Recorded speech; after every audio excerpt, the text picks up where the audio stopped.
Hi everyone, welcome to a new week. I hope you guys are all doing well. We are going to cover the weekly energy, astro energies, energetic update, however you want to call these videos.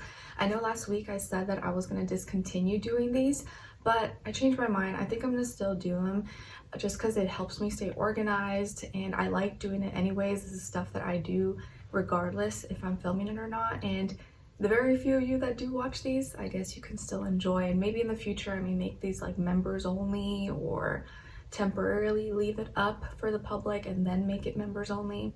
I don't know, but for now I'll just keep doing them, and hopefully the few of you that do watch, you will enjoy it. Okay, so we're covering January 27th till February 2nd. So we are in that transitional phase coming out of January, entering a new month, the second month of 2025.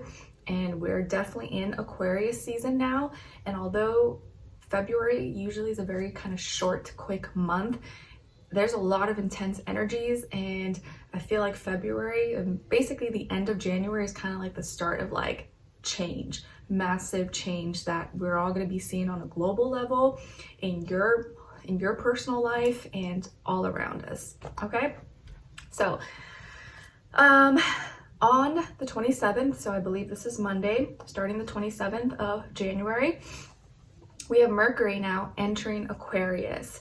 So Mercury now, how we're thinking and communicating is now a little more out there. We're thinking in a more unique, individual way. We may be even coming across or sounding a little more intellectual, a little more smart, or feeling like we know it all and we have all the answers, because Aquarius is the I know sign.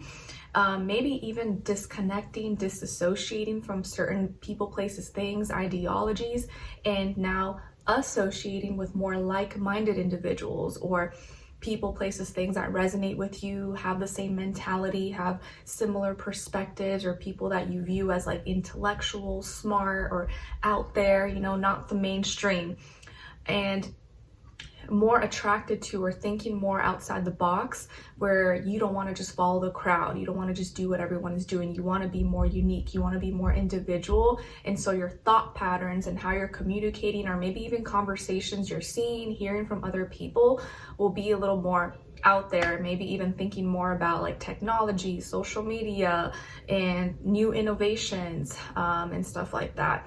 And because we have Pluto conjuncting and Pluto in Aquarius, this whole time in Aquarius season, we're going to be seeing a lot of big changes taking place. And so rest assured that Mercury, the way you're thinking and communicating, that's going to be going through massive transformation and changes. Like you may have already been feeling this way, that like you're like switching things up. You're like, you know what, I want to switch, I want to change this. I no longer think this way. Like you're going to be seeing that and feeling that in a certain way, to a certain degree. And you can check where you have Aquarius in your chart, maybe what house, what planet, and that specifically is going to be where you experience it and where you're going to start to see that influence. All right, and we will have Mercury sextiling the node, as in the last few moments the node is in Aries, as it's going into or in Pisces, but it's been kind of like, you know, up and down. So how we're thinking and communicating is this last kind of moments to see opportunities to reach our spiritual path and have like the guts, the courage to be an individual, go on our own path and not be afraid and not want to follow the crowd, and actually rebel and oppose in a way that's more resonates more with our being and what path we're going on. And then on the 29th, we have Mercury, I guess I already talked about this, actually conjuncting Pluto in Aquarius. So basically this whole time that Mercury is going to be in Aquarius, Pluto is going to be influencing us to really go through some endings, transformations, changes in how we're thinking. And so you could see people disconnecting, disassociating, associating with new ideas, new ways of thinking, new ways of doing things. And you even see that right now, right? With like TikTok, social media, are they going to ban it? Are they not? We don't know. It goes back and forth, like a lot of big changes. I even saw like there's some digital, I forget what it's called, Digital Service Act or something, where like if you sell or stuff online, there's certain things that you're going to have to sign, or contracts. Lots of changes happening, especially in the digital realm and online and things like that. And then on the 29th later, we have a new moon in Aquarius. And again, it's at 9 degrees. And you guys have been hearing me say that like literally every new moon since like the last, I think, 3 new moons of 2024, or the last 4 or 3 new moons in the last part of 2024 were all in 9 degrees, and now this month as well. So it's just a funny trend that we see that taking place on a number 9 year, which you guys already saw me break down in the predictions for this year. So new moon in Aquarius, we're going to have new ways of reacting and responding, new ideas and new ways of doing things. And specifically where you have Aquarius in your chart, you're going to be acting or thinking in a new way, and especially mentally. This is like very mentally focused and really focused mentally in how you're thinking and communicating. And you may have like a whole new way of doing something, or think of like, you know what, I no longer want to do that, or that's not really true to me, and that feels like I'm following the crowd, or I'm just doing what everyone else wants to do. Everyone's going to want to be more of an individual. You're going to start to see people really want to like know more about their own self, their own culture, their own upbringing, instead of wanting to blend in with everybody. As you've probably been starting to see more people talking more about ethnicities, cultures, Native American, stuff like that. Like everyone's trying to like grab onto their own culture now, instead of trying to just be part of this like, you know, what's it called? Just like a blanket over, you know, and not look into the specifics. So more focus and more emotions being put towards uniqueness, individuality, innovations, new ideas, new ways of doing things. And you definitely are going to start to feel this shift in this new year, especially because in certain parts of the world, like in Asia, it's the Lunar New Year this week as well. So it's like in certain parts of the world, it's like actually the new year. But specifically at this time, we're feeling this whole new chapter, whole new mental shift taking place. And I think all of us, like, let me know in the comments, all of us are feeling it to a certain extent in some way, and probably already feeling it even before this week starts. As soon as Aquarius season started, which was on the 19th, specifically at 3 p.m. Eastern time, where I'm at. All right, and then on January 30th, Uranus in Taurus goes direct, and it's been in retrograde this whole time. And Uranus, as you know, doesn't like to be in Taurus. It naturally is home and likes to be in Aquarius. And it's funny that we are in Aquarius season. So it's bringing some frustrations here because Aquarius and Taurus square each other. So they're not exactly like buddies. They like to be fixated and stable in their own ways. They don't exactly work well together. And in this case, Uranus and Taurus wants us to rebel and oppose and go through changes when it comes to our stuff that we usually don't want to change, like our stability, our security, our foundations, things that we like to be consistent at, or like not see change, because when that gets disrupted, it can be very chaotic. Just like, you know, if a fire is happening at your house, like in California, which is very, very sad. Send lots of good energy to anyone who has experienced that. That can be that's not a good feeling, and that's not something anyone wants to, like, we want to have a consistent home we can go to. We don't really want that to change. But right now, Uranus is having to do things that it doesn't want to do. And I don't know if this is a good example, but it's like, let's say, visually, let's put it in like visually for you. Uranus is in a house it doesn't like to be in, and he has to do all this work that is not really natural to him. He has to build this house, put the screws in, and do all this stuff. He's like, oh, man, I don't want to do this. And he's looking out there and seeing other people or other planets or whatever, for example, in his own house, or playing with his toys that belong to him. He's like, what the heck? Why am I in this place that I don't want to be in, and I have to do this job that I don't like to do? It's not natural to me, yet everyone else is out there doing you playing with my toys, doing what I do, yet I can't do that. So it's like frustrating. And so personally, all of us to a certain degree right now with Uranus going direct and all this Aquarius energy, we're gonna be feeling frustrated and kind of like we have to be working on things and changing things that we don't want to do, but it's like we have no choice. We have to change these things, and it's very frustrating because it's like, oh, I have no choice. I have to do this, but I'd rather be rebelling and opposing and changing things that I want to change, not this stuff. Like, this is stuff that I want to keep stable, secure. We want to leave this how it is. Can we do that? And I could just like be playful and rebellious in other ways. And the skies and the universe, the cosmos right now are like, no, you can't do that. You're like, ah. So it's like you have to use your gifts and talents right now for stuff that you don't want to do. So it's very frustrating. So that's gonna bring a lot of squaring energy, but is also gonna help all of us learn a lot at this time and build character, build strength, because we're all gonna be feeling that to a certain degree.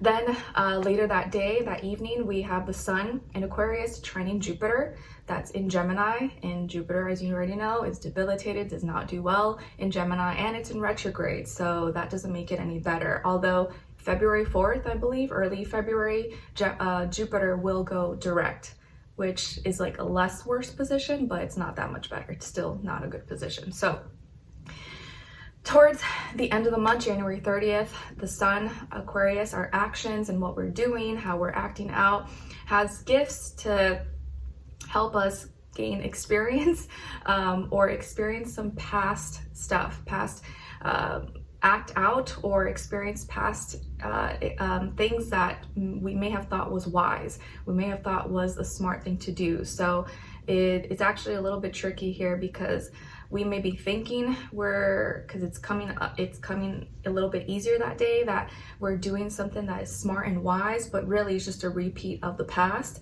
that may not end up being a smart, wise move. So just something to keep in mind, just because Aquarius, you know, trines Gemini, but Jupiter in Gemini is debilitated, and we may think we're being smart by gathering all this inside information and gossiping and this, that, he said, she said, but we're just repeating some past experiences that are trying to show us, don't do that, or that's not the smart thing to do. Let's not repeat those mistakes. But right now we may be thinking that it's the smart thing to do, and so naturally acting that out.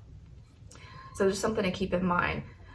Because Jupiter wants us to experience and wants us to be in the moment. It doesn't want us to just be information overload. You have to, like, who do you trust more? Someone who actually went through something or someone who just read about it, right? Like, you would probably trust the person who actually experienced that and lived through it more than someone who just read it through a textbook and thinks they know it all, right? What do you choose?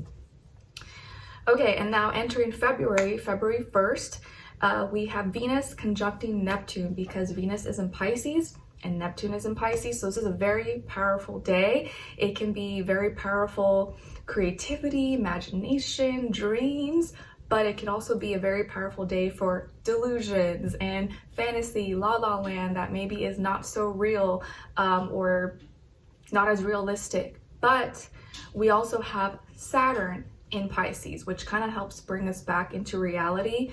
And Saturn has already been kind of showing us the reality of our dreams, our creativity, and what we should be doing and not doing. And if you are a Pisces like myself, it has kind of been, even though Saturn is not like terrible in Pisces, as a Pisces and people with Pisces placements, it does kind of kick your butt a little bit, because it shows you like you gotta get things done, you gotta be realistic. If this is your dream, if this is real for you, excuse me, you gotta like work hard at it.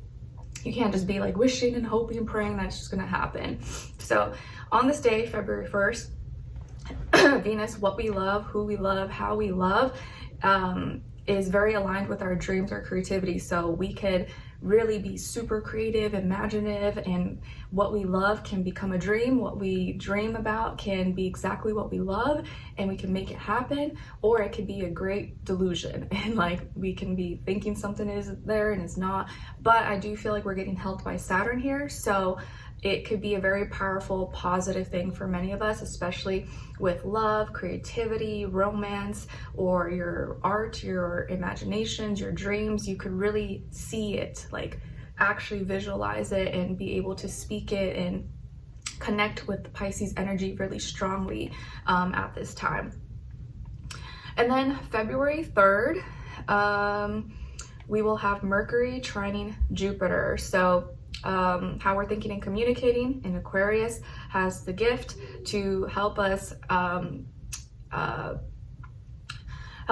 see that some past information that we thought was wise, or either was wise or not wise. Because it's a trine, I feel like it is a gift, but because Jupiter is debilitated in Gemini, it can make us think that we're being smart, but we're not. Just because something sounds good doesn't mean it is good. Just because it's like, ooh, someone knows how to talk a good game or put it into fancy wording and stuff, you may think it's like the truth, but maybe it's not the truth. And we're thinking and communicating more about like past experiences or past things that may have not been wise, but we could also maybe have the gift to see how it wasn't wise and therefore make better choices, better decisions. Okay. And so, yeah, there could be, especially with like the Venus conjuncting Neptune, there could be a lot of misinformation being shown online, social media, the news and stuff like that, that is like super exaggerated. And I forgot to mention, because Venus is exalted in Pisces, it can be like overboard, like we're doing too much, going too far, too extreme for love or for the people, places, things that we love. So it's also something to be aware of, that if something is too much, keep in mind not to go overboard with anything. And yeah, you could see like a lot of information being thrown out there, but if you don't have like the right eyes to see, or the right eyes to see, ears to hear, whatever the saying is, you can get easily duped or tricked. All right, and then the last alignment for February 3rd, second to last, we have Venus conjuncting the North Node. So Venus in Pisces conjuncting the North Node. Now in Pisces, so what we love, people, places, things, how we love, what we're naturally gravitating towards is leading us, we have a very powerful alignment here to help guide us and take us beyond that spiritual path of where we're supposed to be.